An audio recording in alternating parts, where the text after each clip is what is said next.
말씀은 사도행전 2장입니다. 사도행전 2장 22절로 36절까지 보겠습니다. 신약성경 189페이지 사도행전 2장 22절로 36절까지 우리 한 절씩 교독합니다.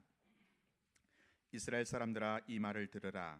너희도 아는 바와 같이 하나님께서 나사렛 예수로 큰 권능과 기사와 표적을 너희 가운데서 베푸사 너희 앞에서 그를 증언하셨느니라.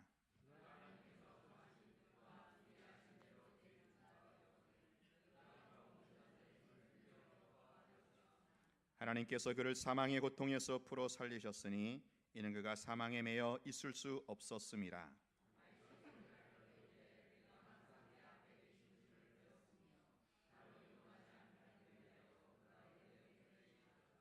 그러므로 내 마음이 기뻐하였고 내 혀도 즐거워하였으며 육체도 희망에 거하리니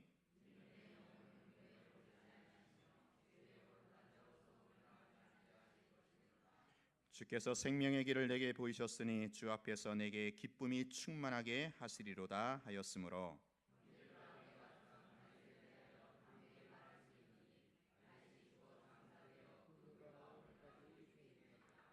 그는 선지자라. 하나님이 이미 맹세하사 그 자손 중에서 한 사람을 그 위에 앉게 하리라 하심을 알고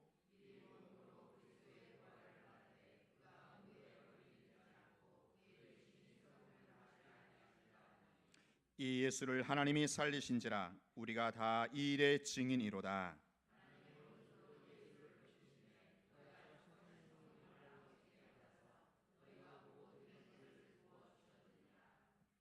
다윗은 하늘에 올라가지 못하였으나 친히 말하여 이르되 주께서 내 주에게 말씀하시기를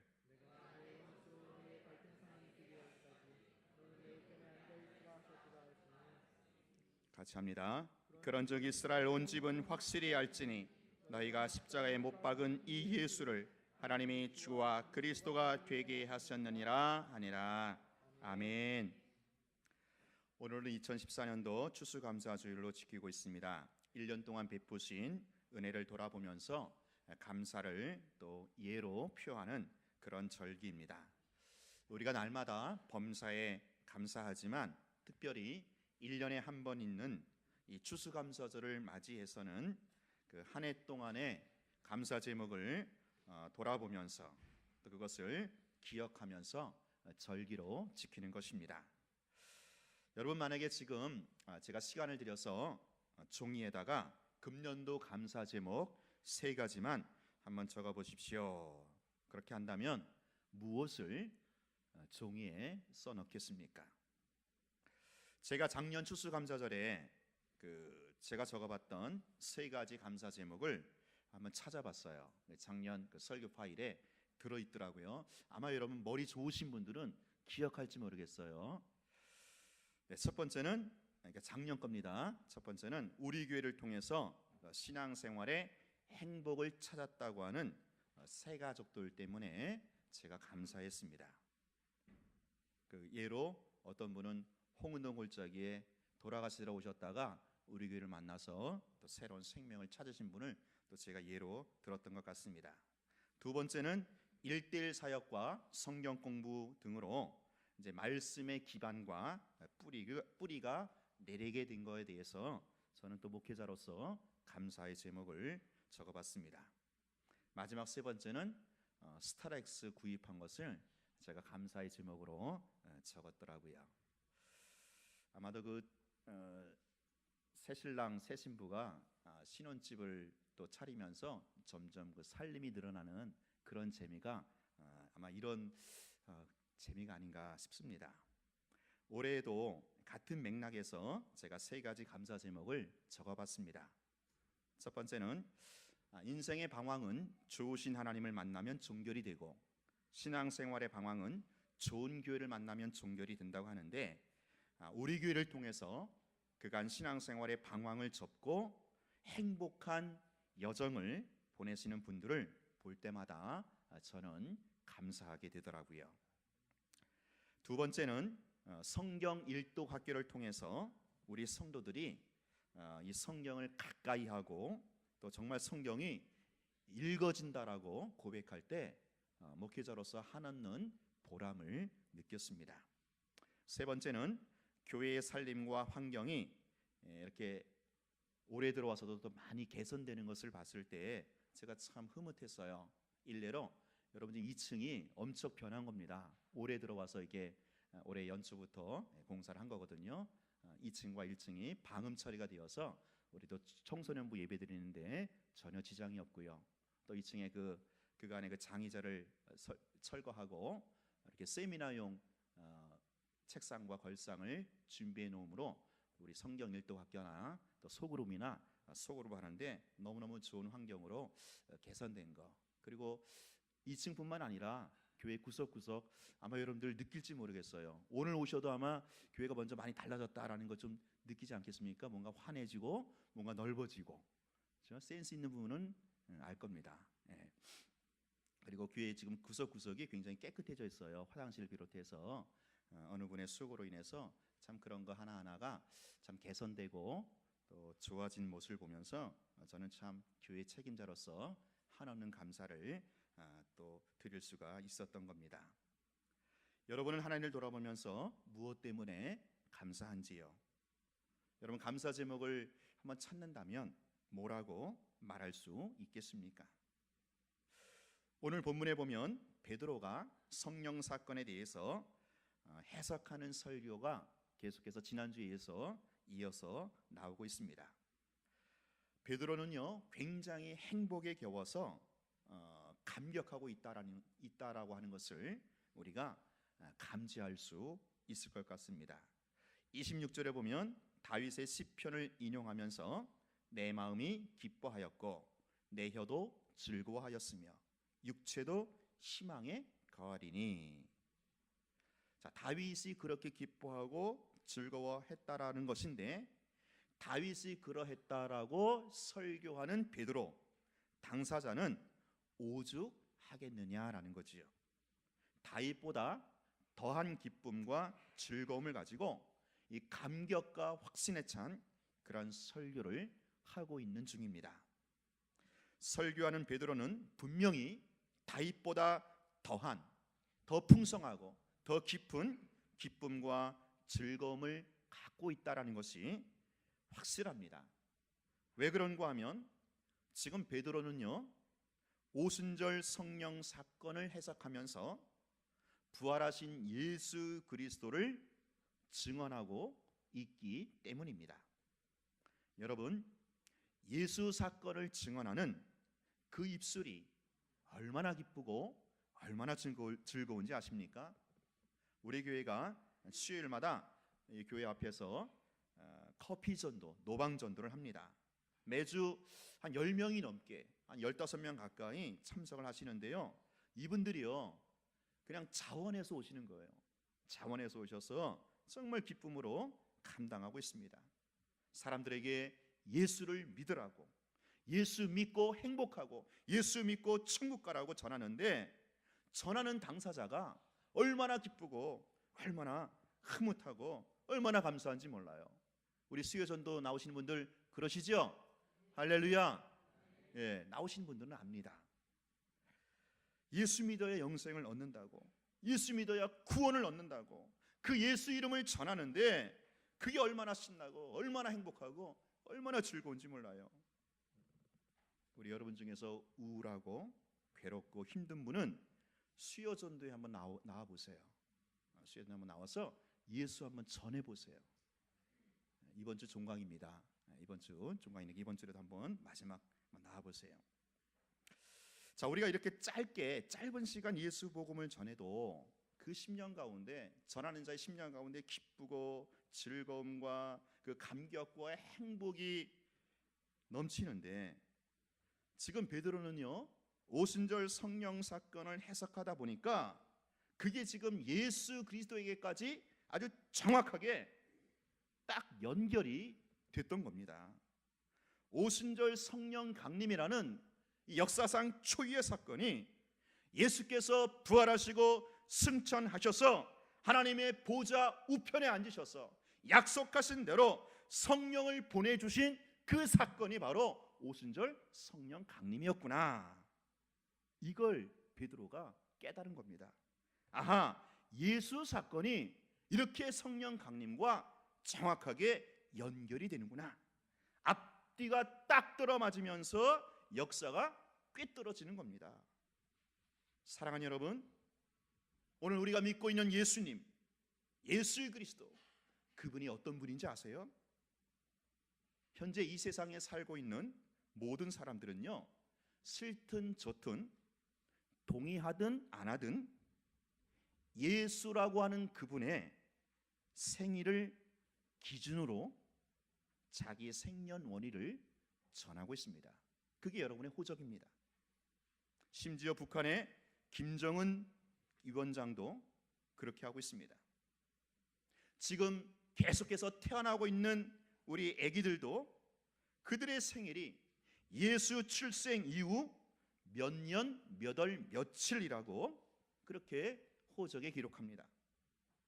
여러분, 여러분의 생년월일도 어쩌면 한 번도 의식하지 않았을지 모르지만 그 숫자는 바로 예수라는 그분의 신세를 지고 있는 그 숫자입니다. 내가 알 수 없는, 내가 언제인지 알 수 없는 내가 죽는 날짜도 결국 분명히 예수의 출생 이후 얼마 만인가, 그걸 따져서 내 묘비에 기록이 될 것입니다. 뿐만 아니라 지금까지 이 세계 역사 도처 가운데 일어난 그 모든 사건 가운데 이 중요한 역사적 사건들도 다 예수의 출생을 기준으로 해서 그 이전, BC라고 하죠. BC 언제냐, 그 이후 AD 언제냐, 그렇게 기록을 한다라는 거예요. 이 BC와 AD, 이 말은요, 온 인류가 의식적으로든 혹은 무의식적으로든 역사의 주인은 예수 그리스도다, 그렇게 공인하고 있는 선포라는 것입니다. 그렇습니다. 우리가 믿는 예수님은 역사의 주인이요, 인류 역사의 왕이신 줄 믿습니다. 여러분, 제가 역사를 전공했다고 지난주에 말씀드렸죠. 역사, 영어로 뭡니까? 히스토리. 히스토리가 무슨 뜻인지 아세요? His 플러스 스토리, 그의 이야기. 그가 누굽니까? 역사의 주인이요, 만왕의 왕이신 예수님의 이야기가 바로 히스토리입니다. 그 예수님을 통해서 그러므로 역사가 통합이 되고 역사가 꿰뚫어질 때 그 감격과 그 희열은 이루 말할 수가 없는 것입니다. 지금 베드로가 그러한 심정이다라는 거죠. 주체하지 못하는 그 말할 수 없는 기쁨과 즐거움을 가지고 지금 베드로는 예수 사건을 증언해내고 있다라는 것입니다. 이러한 기쁨과 즐거움이 오늘 추수감사절을 맞이하고 있는 오늘 우리에게도 다시 한번 회복되기를 축원합니다. 이 자리에 계신 여러분에게도 그 베드로가 누렸던 그 기쁨과 즐거움으로 예수 사건을 감격으로 증언해내는 그런 여러분의 남은 여생이 될 수 있기를 진심으로 축원하는 바입니다.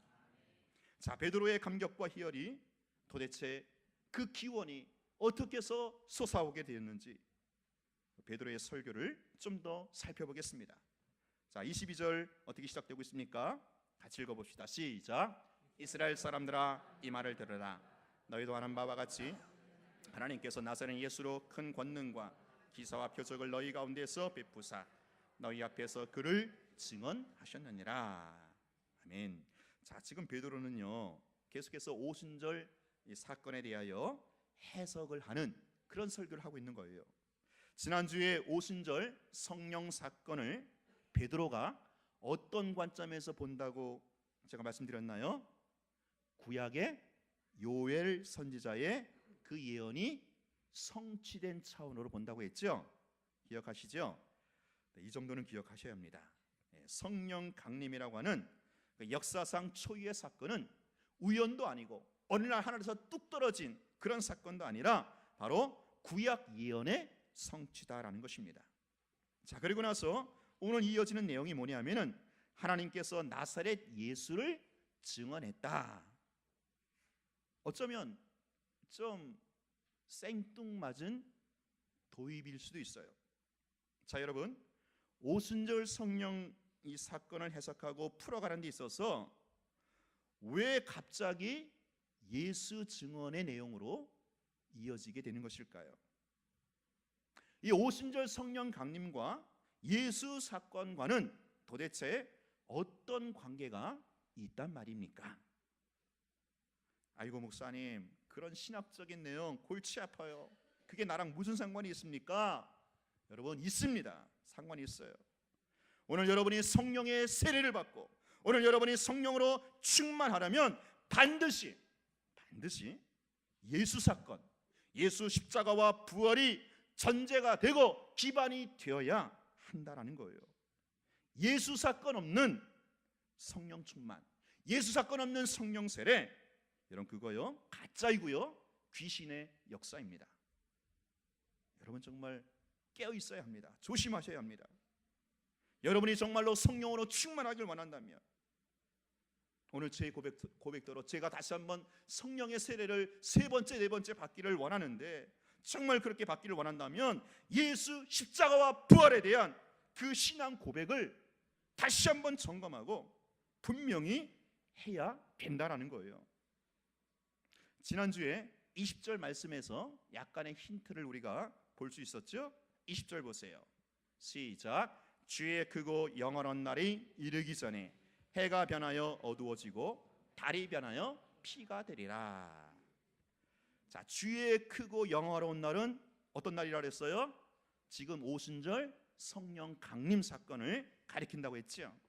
자, 그리고 이러한 오순절 성령 강림 이전이죠. 이후가 아니고 이전에 어떤 일이 벌어졌어요?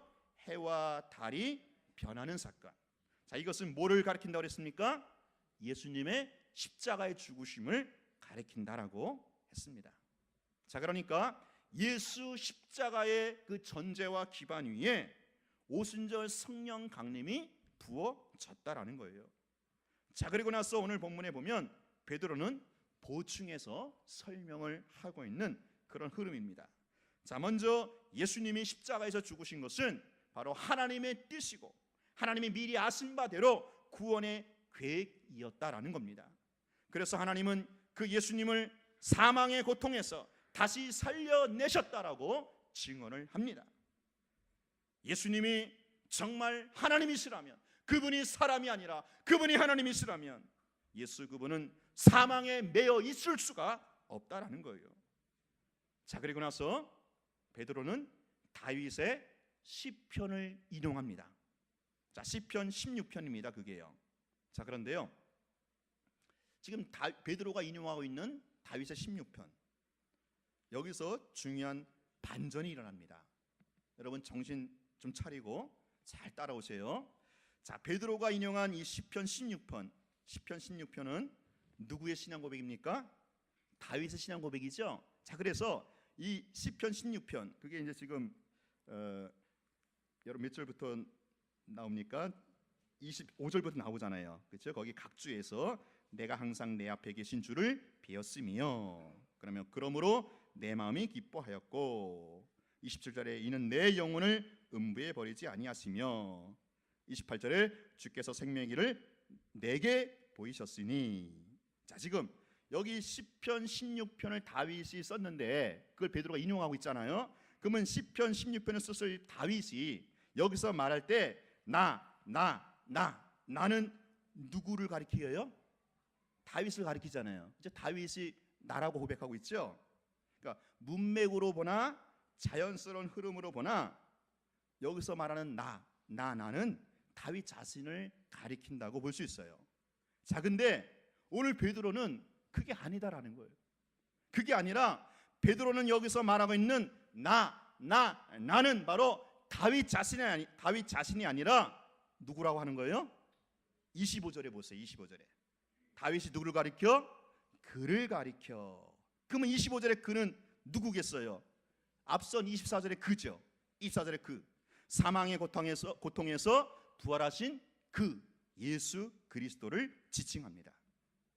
자, 베드로는 다윗이 고백하는 시편 16편에서 거기서 말하는 나는 다윗 자신을 말하는 게 아니라 바로 다윗은 예수님을 가리킨다. 그렇게 지금 베드로가 해석을 했다라는 거예요. 다윗은 자기 자신을 빗대어 얘기한 게 아니고 예수님을 바라보고 앞으로 오실 메시아 예수님을 바라보고, 다윗 시대에 예수님 오시기 전에 훨씬 1000년 전의 시대잖아요. 1000년 후에 오실 예수 그리스도, 그분을 바라보고 예수 그리스도를 예언한 내용이 바로 시편 16편이다라고 지금 다윗이 그렇게 말했다고 베드로가 설교를 하고 있는 것입니다. 다윗 자신이 자신의 신앙 고백을 한 게 아니라 앞으로 오실 메시아 예수 그리스도에 대한 신앙 고백으로 다윗이 그렇게 했다라는 거예요. 자, 그 근거로 29절 보세요. 29절 보면 그런 말씀 있죠. 형제들아, 내가 조상 다윗에 대하여 담대히, 그러니까 자신 있게 말하겠는데, 다윗이 죽어 장사되어 그 묘가 오늘까지 우리 종이 있도다. 이게 무슨 얘기예요? 자, 봐라. 앞서 시편 16편에서 말한 나가 다윗이 아니라 예수님을 가리키는 거다. 왜냐하면 여러분 27절 보세요. 이 줄 보면 뭐가 나왔습니까? 이는 내 영혼을 음부에 버리지 아니하시며 주의 거룩한 자로 썩음을 당하지 않게 하실 것이미로다 라고 했는데, 이게 만약 다윗이 자기 자신을 가리켜 말한 것이라면 지금 현재 다윗의 무덤이 여기 있는데 그 무덤을 어떻게 설명할 거냐, 그런 논리를 펴고 있다는 거죠. 그렇지 않습니까? 지금 다윗의 무덤이 여기 있잖아요. 그러니까 앞서 27절에서 말한 이거는 다윗을 말하는 게 아니고 뭐예요? 다윗이 앞으로 오실 메시아 예수 그리스도를 말한 것이다 라는 거예요. 그것도 예수님이 부활하실 것을 다윗이 미리 내다보고 그것을 예언을 했다라는 겁니다. 자, 그래서 31절 보세요. 31절 같이 읽겠습니다. 시작. 미리 본고로 그리스도의 부활을 말하되 그가 음부에 버림이 되지 않고 그의 육신의 썩음을 당하지 아니하시리라 하더니.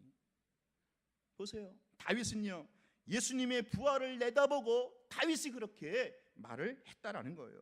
그리고 그 예수님은 부활로 끝이 아니라 이어지는 말씀이 뭡니까? 사망 권세를 깨뜨리고 부활하신 그 예수님을 하나님이 높이심에, 오른손을 높이심에 하나님 보좌 우편에 앉게 하시사 그동안 계속해서 약속하신 대로 그 예수를 통하여 성령을 보내주셨다라는 거지요.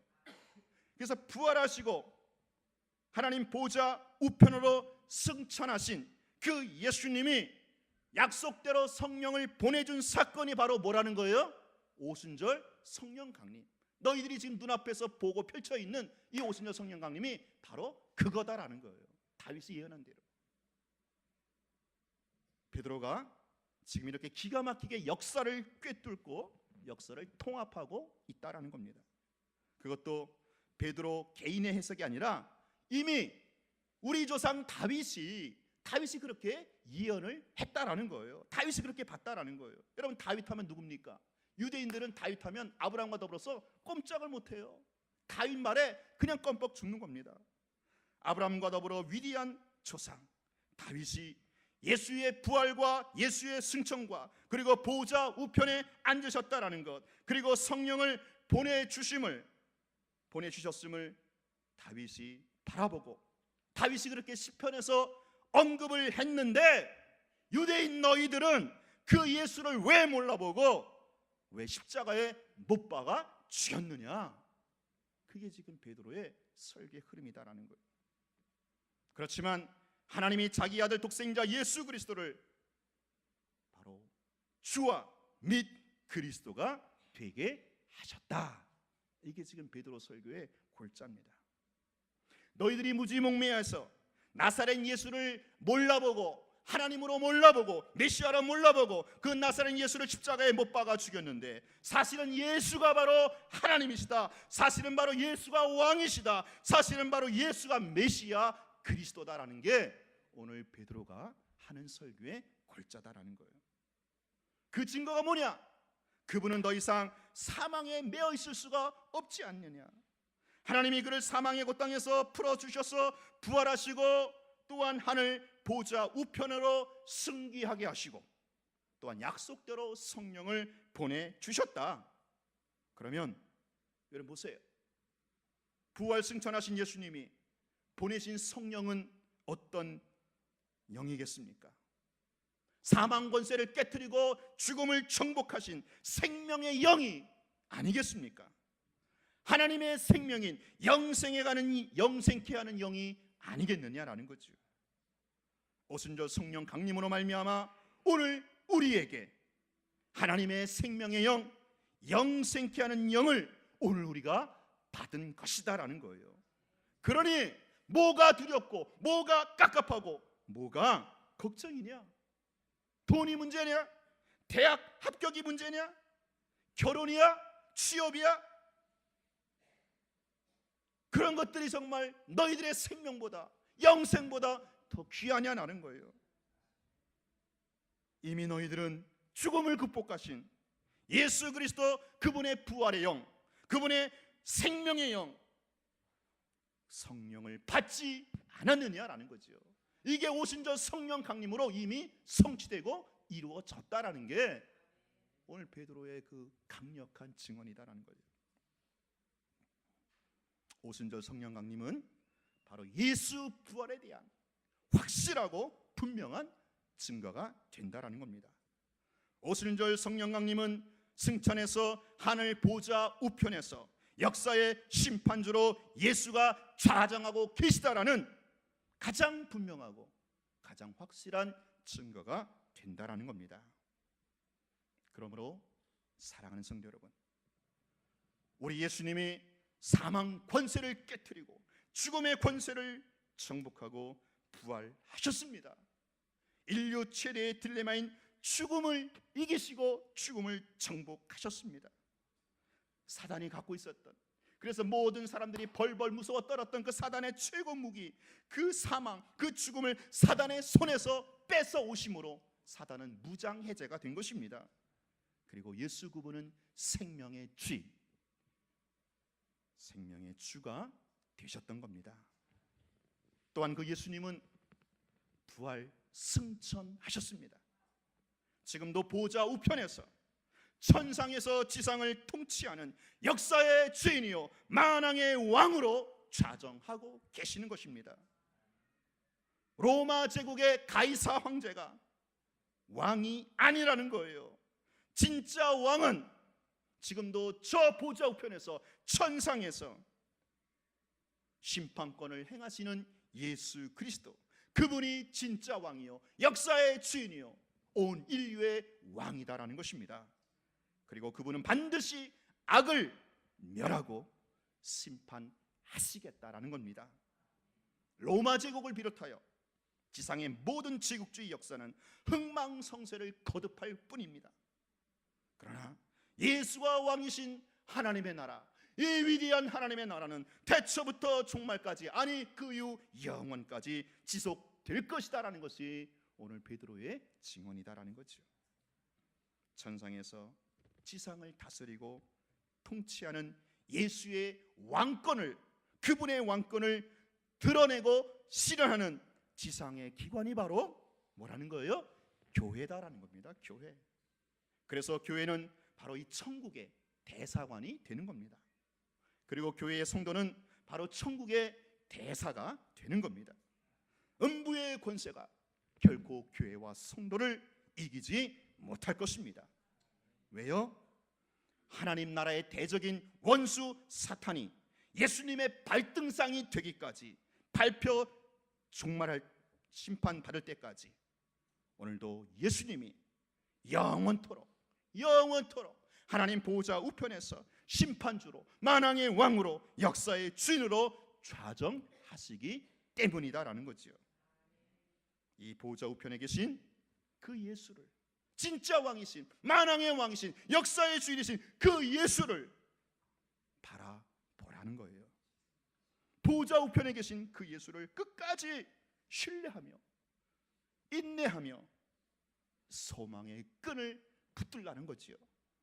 사랑하는 여러분, 부활하시고 승천하셔서 지금도 하나님 보좌 우편에 서서 심판주로 역사의 주인으로 좌정하신 그 예수를 바라보는 자에게는 죽음을 초월하는 능력이 주어지는 줄로 믿습니다. 원수라도 용서하는 엄청난 은혜가 주어지는 줄로 믿습니다. 스데반이 그렇지 않았습니까? 스데반은 돌에 맞아 죽어가는 그 마당에서도 보좌 우편에 계신 그 예수 그리스도를 바라보면서 그 스데반의 얼굴이 천사와 같았다, 그렇게 성경이 증언합니다.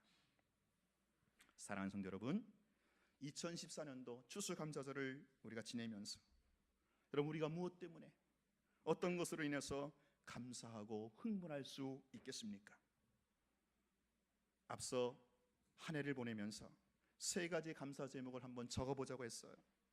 그런데 여러분, 사실 여러분이 적을 수 있는 그 세 가지, 또 제가 적었던 그 세 가지도 결국은 한시적이고 결국은 지나가는 것들이 아니겠습니까? 결코 영원한 것이 아니다라는 거예요. 오늘 우리가 정말로 내 마음이 기뻐하고 내 혀도 즐거워하며 내 육체도 희망에 거하려면 어떻게 해야 할까요? 여러분, 다시 한번 25절을 주목하세요. 25절 뭐라고 되었습니까? 다윗이 그를 가리켜 이르되, 그가 누구라고요? 예수님. 자, 그러면 그 예수님이 25절에서 뭐라고 했습니까? 내가 항상 내 앞에 계신 주를 비었으며 나로 요동하지 않게 하기 위하여 그가 내 우편에 계시도다. 예수님은요, 항상 당신 앞에 하나님 아버지를 배웠던 것입니다. 그리고 하나님은 언제나 그 예수님의 우편에 계셨던 것이죠.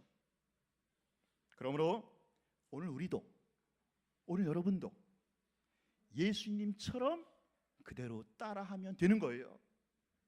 오늘 우리에게 부활의 영, 성령님을 보내주셨기에 얼마든지 예수 따라하기가, 예수 닮기가 가능한 줄로 믿으시기 바랍니다. 자, 어떻게 따라할까요? 여러분, 예수님처럼, 우리 예수님처럼 항상 하나님 아버지를 여러분 눈앞에서 배웁기를 축원합니다. 그 예수님을 살리시고 그 예수님을 보좌 우편으로 높이신 그 하나님이 진짜 왕이신 줄로 믿습니다. 그분이 창조주요, 그분이 심판주요, 그분이 구원자가 되시는 것입니다. 그분을 매일 항상, 왕이신 그분을 여러분 매일 항상 알현하시기 바랍니다. 그분이 이미 우리 우편에, 여러분 우편에 와 계시는 줄로 믿습니다. 여러분을 사랑으로 통치하고 다스리고 계십니다. 여러분의 우편에 만왕의 왕이신 예수님을 그리고 하나님을 여러분 우편에 앉혀 드리시기 바랍니다. 여러분 우편에 누가 앉아 있습니까? 혹시 이 세상에서 썩어 없어질 가짜 왕이 왕으로 둔갑하여 내 옆에 있지는 않은지요? 풍요와 다산, 명예와 쾌락이라고 하는 바알신이 여러분 우편에 행여라도 둥지를 틀지 못하도록 그렇게 여러분 깨어 있으시기 바랍니다. 그것들이 결코 우리에게 진정한 행복과 영생을 가져다 주지 못할 것입니다. 오직 여호와 하나님, 그분만이 오늘 여러분의 우편에 계심으로, 항상 그분만을 뵙고 아련함으로 영생의 삶을 살아가는 그런 축복이 있기를 바랍니다. 그리하여 항상 기쁘고 즐겁고 희망에 거하는 그런 인생이 되시기를 축원합니다. 오늘 우리에게 성령을 부어주신 그 예수님으로 말미암아 감사와 기쁨이 다시 한번 샘솟듯 회복되는 이러한 금년 추수감사들이 될 수 있기를 주의 이름으로 축원합니다. 기도하겠습니다. 하나님 아버지, 2014년도 추수감사절을 맞이하여 우리가 다시 한번 만왕의 왕이시고 역사의 주인이신 예수 그리스도 그분에게 집중하기를 원합니다. 그분 바라보고 그분 신뢰함으로 오늘도 우리의 삶의 어려움과 곤고함을 극복하며 또 정복하며 살아가는 주의 백성들로 다시 한번 자리할 수 있게 하여 주옵소서. 이미 우리에게 성령을 보내주심은 예수께서 부활하시고 승천하셨다라는 가장 객관적인 증거임을 알기에 이 증언을 앞으로 해내는 자로서 우리의 남은 여생 살아가는, 정말로 예수 행전을 써내려가는 우리 혼속들 다 되게 하여 주시옵소서. 예수님 이름으로 기도하옵나이다. 아멘. 우리 찬송가가 아니고요, 우리 날 구원하신 주 감사 부르시면서